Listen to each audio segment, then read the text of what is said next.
Hello everyone, welcome to Fableheim and the third Dev Diary Dev Stream Breakdown for Age of Wonders 4 Rise from Ruin. Today we are discussing the Astral Barons and Cataclysms, and of course breaking down what I noticed in today's dev stream. I'm actually on time for once. Miracles do happen. And of course you can find a link in the description to the dev stream and the Dev Diary if you would like to take a look at the pretty pictures for yourself. So without further ado, here we go. Hello again, hares and other swift folk. Not me, I'm not swift. Welcome to another Dev Diary about our upcoming Culture Pack Rise from Ruin. I am Boss, a senior designer at Triumph Studios, and this time I will be your guide as we sandwalk and reconsider spellcasting through the Devouring Winds Crisis. Pretty picture, probably on the thumbnail. The design origin. For this culture pack, we wanted to introduce a theme of anti-magic to challenge parts of the meta that currently exist within the game, stacking transformations and unit enchantments to create super units and an overabundance of spellcasting by combining sources of casting points. We decided we wanted to do something environmental that was different from the low magic warlord tomes. Furthermore, we wanted to complement the more mobile strategic gameplay of the new nomadic culture and introduce a new line of units that countered heavy use of magic. Combining this all together was a narrative inspired by radiophobia and nuclear anxiety, a post-nuclear fantasy. With excessive spellcasting and experimentation with magic creating some kind of enormous disaster that eroded the realms, making them inhospitable to magical beings, and making future spellcasting dangerous. Putting all those elements into our development cooking pot, out came the Devouring Winds Crisis. The phenomenon known as the Devouring Winds is a destructive tempest spanning an entire realm. These winds siphon magic and twist it into new, unpredictable forms and culminate into fractures, which are tears in the fabric of mana and magic itself. How could such terrible anomalies come to be? To find out, you must investigate the realms that are rumored to be the source of the Devouring Winds and investigate an archaic collective of wizards known as the Unmakers. You can start your own journey either on the new realm template called Fractured Realm, or make your own realm affected by the Devouring Winds with the echoes of the Fracturing Realm trait. Let us dive into what this all means in terms of gameplay. The Crisis. When starting in a realm with the Devouring Winds, a Cataclysm meter is added right beside the minimap. The number at the bottom of the meter shows us the current level the Crisis is at, and a vertical progression bar shows the progress towards the next Cataclysm. It's nice and spicy. It reminds me of like a channeling ritualist thing from Guild Wars. Whenever you cast a world map spell with the Crisis active, the Cataclysm meter's progress increases with the amount of casting points that were spent. The progress towards the Cataclysm is shared between all players, meaning everyone contributes to the meter together. Once the meter is filled, boom, a Cataclysm triggers. Boom. A Cataclysm is a realm-sized explosion that targets specific provinces on both the surface and the underground. Not even you molefolk are safe. Blint is never safe, but it's good to know. It destroys whatever was in the center of the province and spawns a fleeting, fracturing infestation. But do not worry, the Devouring Winds do not deliberately target city cores or ancient wonders. Improvements that can be disconnected, however, are fair game. That would be a mild tilter. Imagine like half your city just gets cut off. You might have to plan around that. Interesting. Fleeting fracturing infestations are temporary infestations that spread Astral Barons terrain and are inhabited by the mana-starved units such as the Fractured Evoker, whose his drip is in the Pantheon. Most of it. These mana-starved units become stronger when attacked by magical attacks or spells. They also apply mana drained and disrupted on enemy units. The former status effect disables any magic ability the units have, so supported battle mages beware. So that's the kind of creatures inhabiting the fracturing infestations. What about that new terrain type that it spreads? The Astral Barons.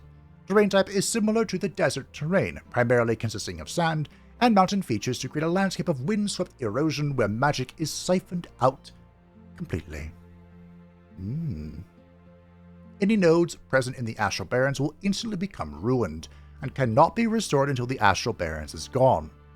The primary way to get rid of it is by destroying the fracturing infestations that spread the terrain. In addition to ruining nodes, all mana income is nullified in the province, and magic origin units cannot regenerate in the world map while within Astral Barrens. In general, it's a bad time for anything magically involved. Meanwhile, in combat, several fractures are present that apply disrupted and mana drained to units passing through them. They also multiply whenever someone casts a spell. I have a note on that. The strategic effects of Astral Barrens earlier in development were even harsher. Its previous effects were all units could not regenerate HP, magic origin units instead lost HP every turn, all units' mana upkeep was increased by 100%, and all mana income is inverted, meaning that any mana you gain in the province would instead be lost. Wow, that is crippling, I think is the description for that. I think the feedback the devs got from, the gloom, where units would lose HP just by standing in it, was that players didn't really like it. I think that was the feedback. They've even nerfed Sunless quite a bit. So, I don't think we'll see that again, but we may, who knows. All this turned out to be too much, as players were somewhat forced to head into this terrain to get rid of it. So we decided to tune it down so it's still a terrain to generally avoid, but it would not ruin your entire mana economy if you accidentally walked into it with a full stack of summon units for one turn. Or a whopping mana income from an SPI turned into a mana black hole when the province converted to Astral Barrens. One effect that Astral Barrens still retained though, and has not been mentioned yet, is that it adds a 20% chance for spells to backfire. Now that's a new term we haven't heard before. Let's talk about it. One of my personal favorite mechanics in games with spellcasting is unexpected side effects or catastrophic failures, and make magic truly feel like playing with fire. Powerful, but dangerous. Since we were looking for ways to challenge the spellcasting meta, we thought it'd be fun to introduce our own version of this mechanic as a way to make spellcasting less reliable. And so the spell backfiring system was created. Whenever you cast a spell now in Age of Wonders 4, you can get a chance for the spell to backfire, such as when casting inside the Astral Barrens. I'm pretty sure it's not just any time. You have to have a modifier that's adding the backfire. The way that read could be misinterpreted to say like, hey, now every spell all the time in every realm has a chance to backfire. That's not true. Just the backfire mechanic now exists. All of the sources of it to be determined. When you cast a spell with a backfire chance, you will immediately be informed if the spell has backfired. If it did, a new effect is added to the spell. This is where our unique twist to the mechanic comes into play. Since our spells are data-driven, we can actually check what kind of targets the spell had and add new effects that can affect those targets. If you target a unit, for example, we can simply add a healing effect to the units that were affected by the spell. If you target a position, we can instead turn that position into fire. This is different from other versions of this mechanic, in which unrelated events are applied that do not interact with the spell that was cast. This one was triggered in the last stream. The target unit got teleported up to 3 hexes in a random direction. I could see some of these getting real annoying, which is why, of course, you don't want to cast spells. Of course, some spells are very unique and have very specific target requirements, or they simply apply as a global effect. In those cases, we have plenty of fallback effects that can always be added and usually target the player that cast the spell. The Devouring Winds is one major source of backfiring chance, as each level of the Cataclysm meter adds a 10% chance to all spells, both world map and combat. However, Cunning Gaudier may find ways to counteract this or weaponize it by venturing into one of the fated regions of the Unmakers. Similar to the Legends of Mirrada realm trait, the Echoes of the Fracturing adds a set of fated regions to the world map which can be explored to uncover who the Unmakers were and how the Devouring Winds came to be. Unlike the Legends of Mirrada realm trait, however, these do not contain multiple sets that rotate, but use a single set of 4 regions. Below are some spoilers for the fated region, so tread lightly, or else skip ahead and leave these mysteries to be uncovered by yourself when Rise from Ruin releases. In the YouTube chapter, I will put a giant spoiler in full caps, so you can go ahead and skip ahead if you would like. But for those of you who don't care, or are terribly curious such as myself, we'll be going on to the spoiler section. Start in 3, 2, Uxe. Since the name of the culture pack is Rise from Ruin, and the experience so far with the Crisis has been one of peril, we wanted to give the players something to strive for and reward them with tools to combat the Crisis. This is why we created these fractured, fated regions and award players who clear them with artifacts. We have seen this one in the dev stream. They haven't completed it yet, but you can complete these nodes peacefully and then, boom, big thing in the center. Each fated region comes with specific challenges and tells a different story that shines a light on the origin of the Devouring Winds and the Unmakers who were responsible. The artifacts player can get at each fated region are the creations or unexpected results of the Unmakers' experiments. The Herald of the Fracturing. He looks really cool. What might these artifacts do? Well, for one, they allow you to manipulate the Devouring Winds to your own benefit. For example, the Devouring Wind Rose will make all backfire effects added to your spells be in your favor, adding positive effects when targeting your own units and adding negative effects when targeting the enemy. That sounds really good. That sounds fantastic. Could you imagine how cracked Wild Magic Sorcerer would be if you could control its effects? That'd be fun. When healing or buffing spell backfires with this player, it always triggers a positive effect. When a damaging or debuff spell backfires, it always triggers a negative effect. It's very cool. We also unlock Mend the Fracture and Divert Devouring Winds. All your units gain Sandwalk. The ultimate goal of the Cataclysm is to either mend it or to wield its power. And I think wielding its power is what leads to the new victory condition. Perhaps Boss will tell us. But that is not all. Collect enough of these artifacts and you gain the ability to fully wield the Devouring Winds, choosing either to heal the realm completely and get rid of the Cataclysm, or weaponizing the winds and achieving a new victory condition, the Cataclysm Victory. See, Faye, this is what happens when you just keep reading. The Devouring Winds have been harnessed by the artifacts of the Unmakers. Their power runs through your veins. Hubris or not, you now wield the power of the Cataclysm. I have a great character for this. The poll is almost ready. Almost ready.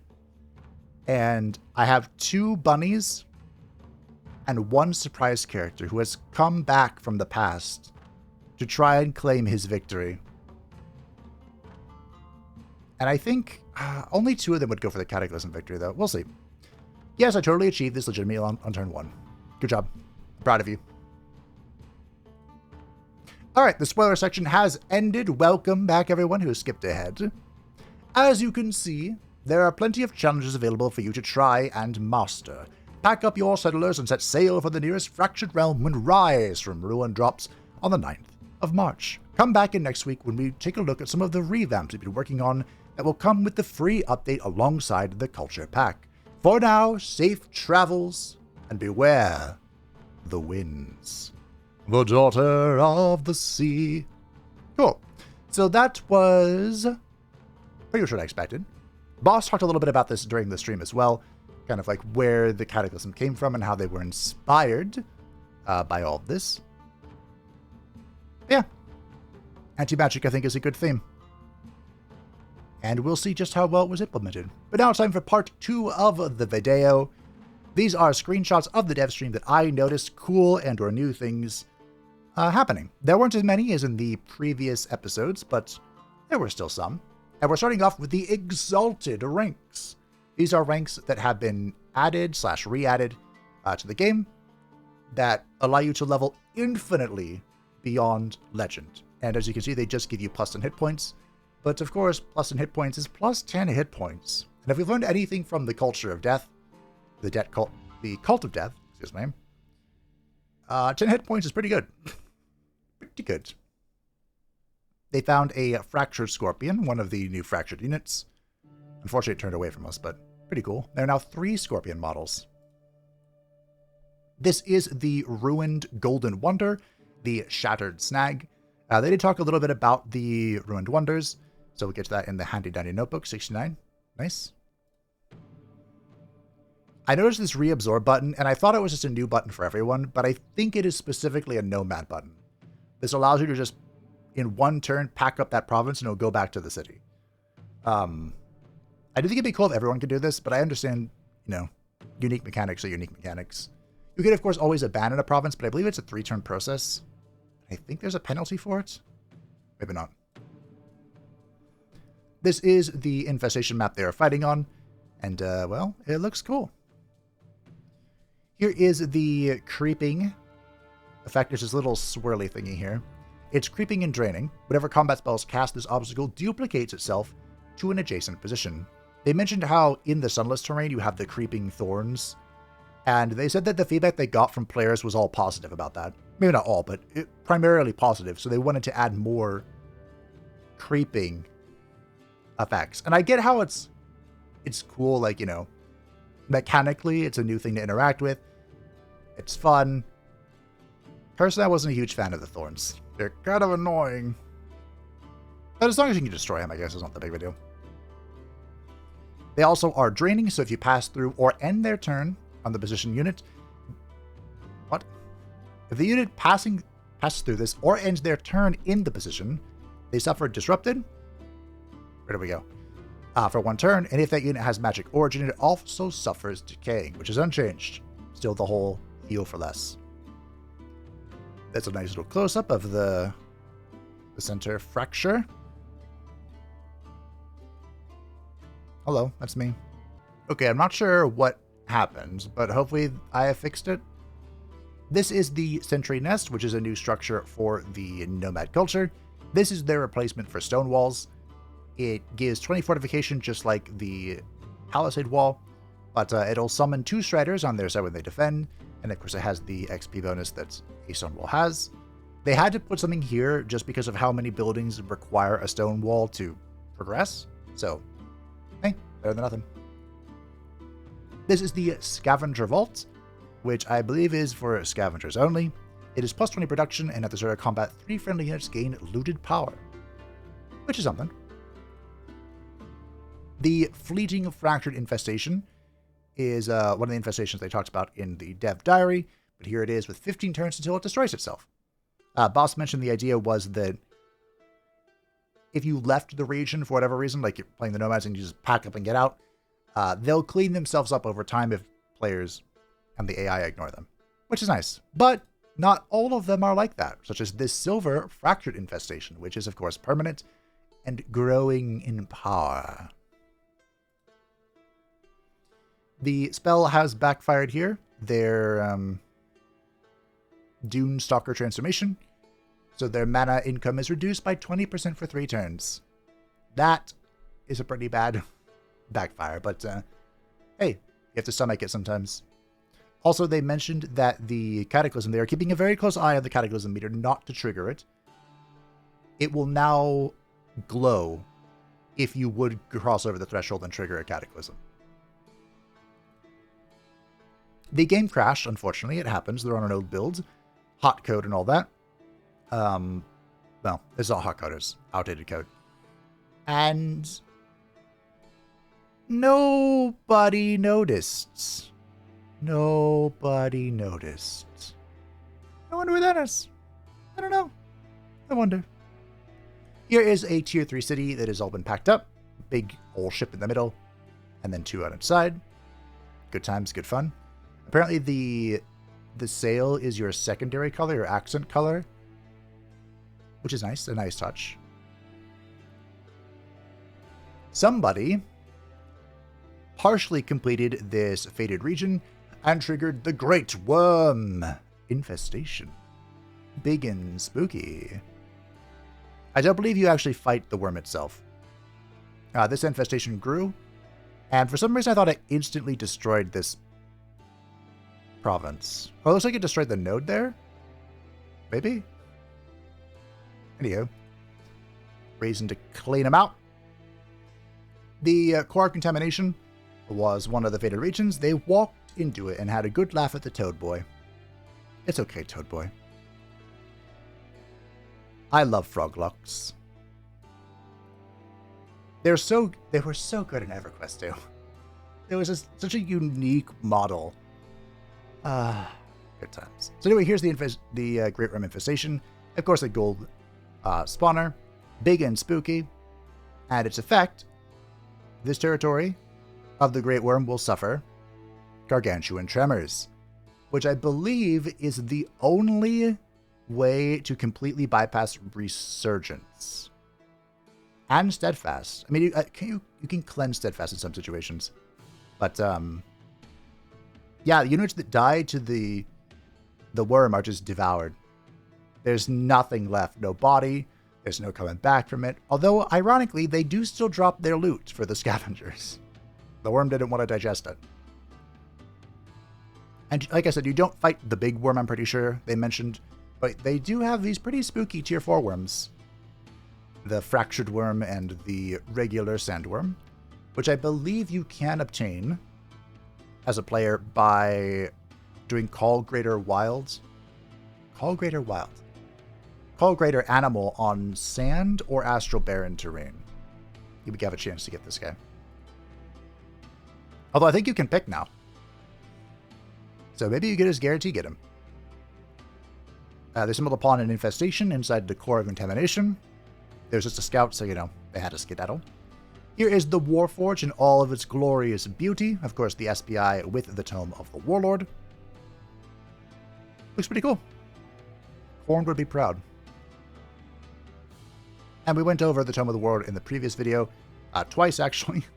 But they did finally pick it up. So starting next stream, they'll probably be having a Warlord. They were researching it to the end of the current stream. They moved their city about to a questionable location, but they did showcase what it looks like now with all their essences. So this is probably like a mid-game nomad city, what it would look like.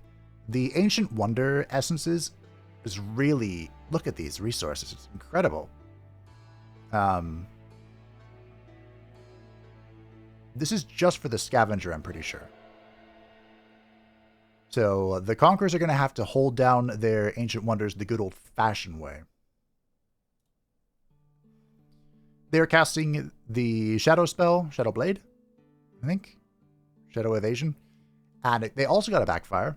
But this backfire made the resource cost of your spells reduce by 20% for 3 turns. So it was a positive backfire, which, as you can see, Thomas is saluting because they needed a little bit of help. Once the Astral Barrens in the underground disappear, it leaves behind sand, desert terrain. But that's a bug. The desert, well, that's intentional on the overworld, but on the underground, there's no sand. So, even though Boss is looking into making that a reality now, because they have like Desolate and Ashland and Frozen underground, so why not desert, you know? Why not? Why not?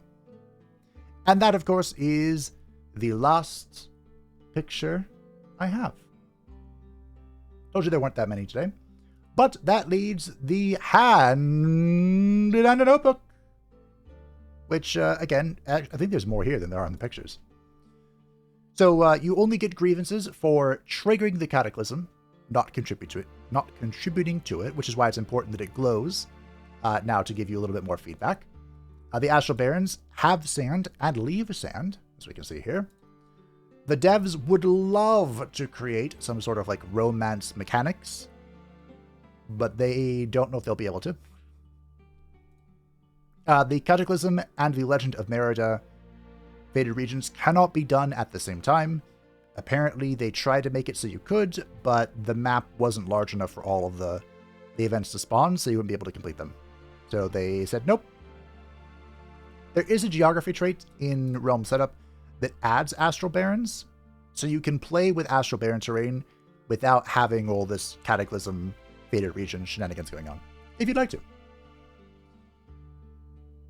Yes, the Cataclysm meter glows. One of the artifacts gives you bonuses for having Astral Barren terrain in your territory.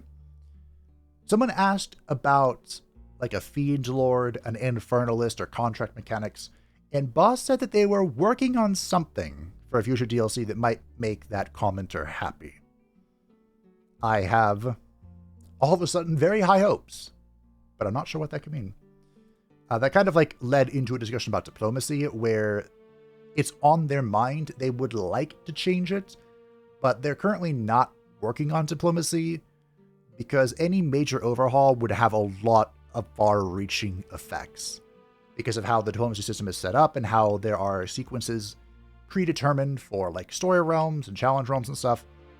It would be very, very difficult. But they are interested in changing it, maybe one day. So transformation aesthetics, if Future Fabe can help me out here, that is the new society trait unlockable in the Pantheon. If you are playing on the Scorpion Open Beta, you can take a look at it right now. Of course, if you unlock it on the beta, you have to unlock it in the live version later. But this was recently reworked to now disable all enchantments and transformation on your cultural units, but you can still apply your cultural unit or cultural trait to racial tome units. So you can cast that one. But so now it just gives you damage based on your unit's level.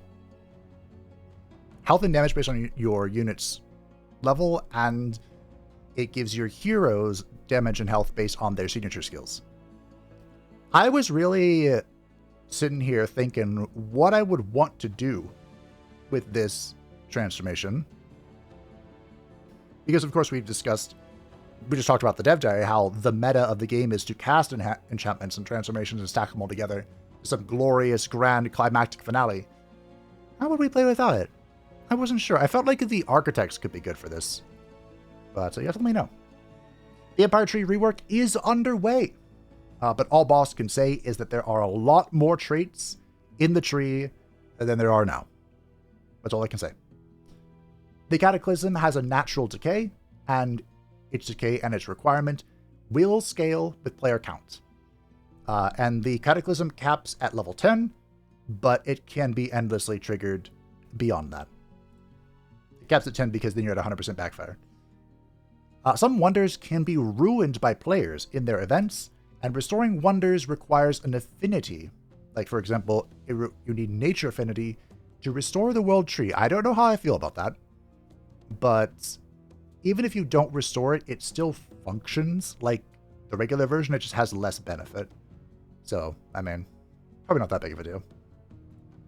Someone asked for a hotkey for road building, and I would love that because I love road gore.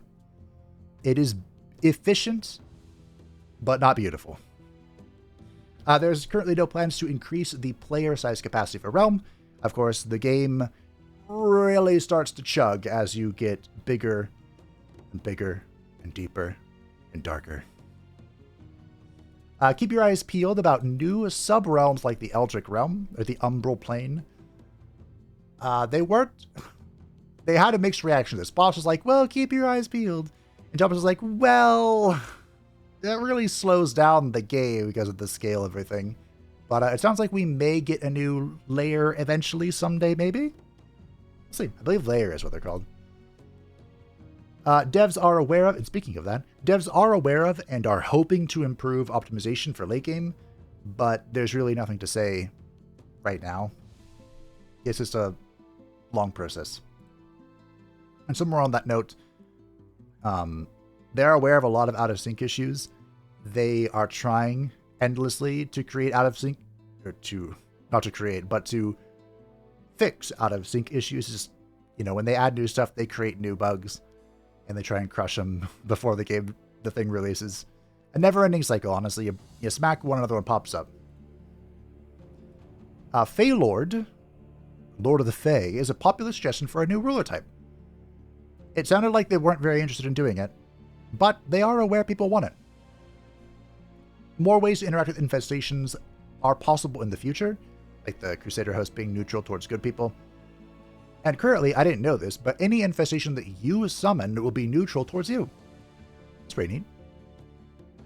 There are no plans for a co-op story realm, because it would have to be built from the ground up with co-op in mind. The story realms are designed to have just one player, and then all the interactions and strings around that singular player. So, very unlikely there would be one. But, yeah. Merlin may be featured in a future expansion. I mean, the next one is literally called Secrets of the Archmage, and that's Merlin's title. So, high expectations there. Piglet form, definitely next expect. Definitely next expansion, Piglet form. I just thought I mentioned it. There's no way we're going to get Piglet form. To utilize the accent color of older content, would require redoing textures, like the secondary color for the boats we talked about. That, I believe it's called the accent color, and it really came in with Archon Prophecies.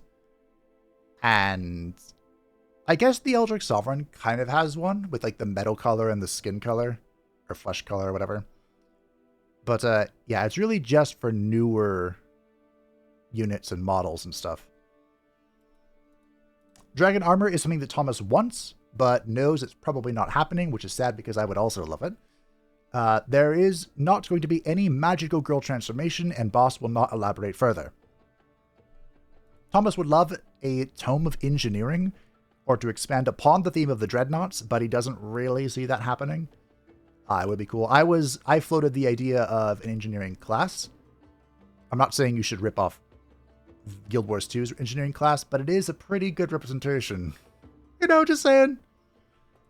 Clockwork Transformation was considered for Empires and Ashes, but was ultimately scrapped due to how complicated it became, with like replacing body parts for gears and whirligigs and whatnot. The Tome of Plagues was an early Shadow Nature Tome concept that targeted specific types of units with specific debuffs, but it was ultimately scrapped, and Boss would like to see it return somehow. And I would too. The Plague Father is not very well represented right now. All we have is the Tome of Cycles, which does okay representing him. And last but not least, for the next dev stream, they will try to be on an updated build. They avoid being on hot code to prevent crashes, but because this one crashed, they may try and force an update. We'll see what happens next week. And that is everything that I have. It was a good stream. You, of course, can watch it down below if you would like to enjoy the chaos yourself. And how much you think of the Cataclysms? Will this be a new glorious victory to replace the expansion victory the AI tries to spam? We'll see. We'll test it out and break it ourselves. Thanks for watching. Thank you to patrons and the channel support channel. I greatly appreciate you.